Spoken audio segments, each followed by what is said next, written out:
The purpose for the Aware Home Research Initiative is to try to investigate what kinds of services can be built on top of an environment that's aware of the activities of its occupants. And this would range from services to support older individuals trying to age in place, to families who are trying to seek support for communication within the family and between distributed families, and also support for a family in trying to raise children.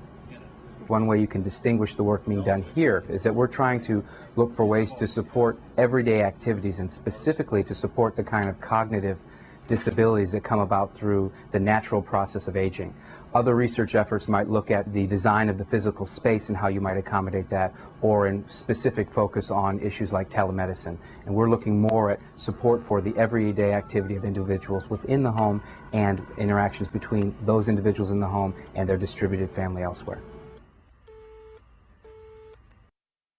There's a lot of standard kind of infrastructure, so networking availability throughout the house. Roughly speaking, wherever you find a power outlet, you'd also find a wired Ethernet outlet or even analog video connections as well. So it's quite easy to ship information from one place in the house to another place. There's quite high bandwidth into and out of the house to facilitate access to resources that might be outside the house, or to provide information from within the house to outside the house. There are a number of kinds of sensors distributed throughout the entire house. These range from very simple sensors like trip sensors that can detect when a door is opened or closed, or motion detectors like you'd see in many home security systems, all the way up to higher fidelity sensors like microphones embedded throughout the environment, or cameras embedded throughout the environment, that will serve the purpose of both recording information for future use to support the inhabitants of the house and to support the research effort, but also those sensors are used to try to understand the activity that's going on. So cameras and microphones can be used to identify and locate particular individuals throughout the house, or to be able to build a picture of what activity is going on inside the house.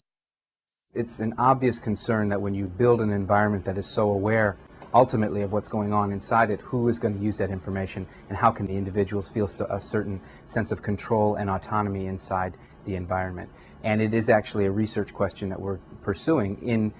tandem with trying to build services that leverage off the awareness provided by the various sensing technology. How might you provide the right kind of authentication, or limit access and maintain a certain amount of assurance of privacy for the individuals? They can be aware of what information is known about them, and they can control the dissemination of that information, but it doesn't become an onerous task. Once you can say to people there is a perceived benefit that might go against the perceived cost, the cost being the loss of autonomy and privacy in an aware environment, but the benefit being the ability to stay in your own home, and that has both economic and social impact. So it seemed the kind of argument that was going to best allow us to pursue pushing the technology of awareness and overcome the hurdles of privacy and loss of autonomy.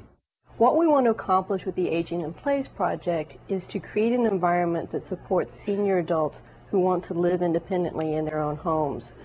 We have an impending crisis in the United States as well as other countries of an aging population, and more so than ever, these individuals want to maintain an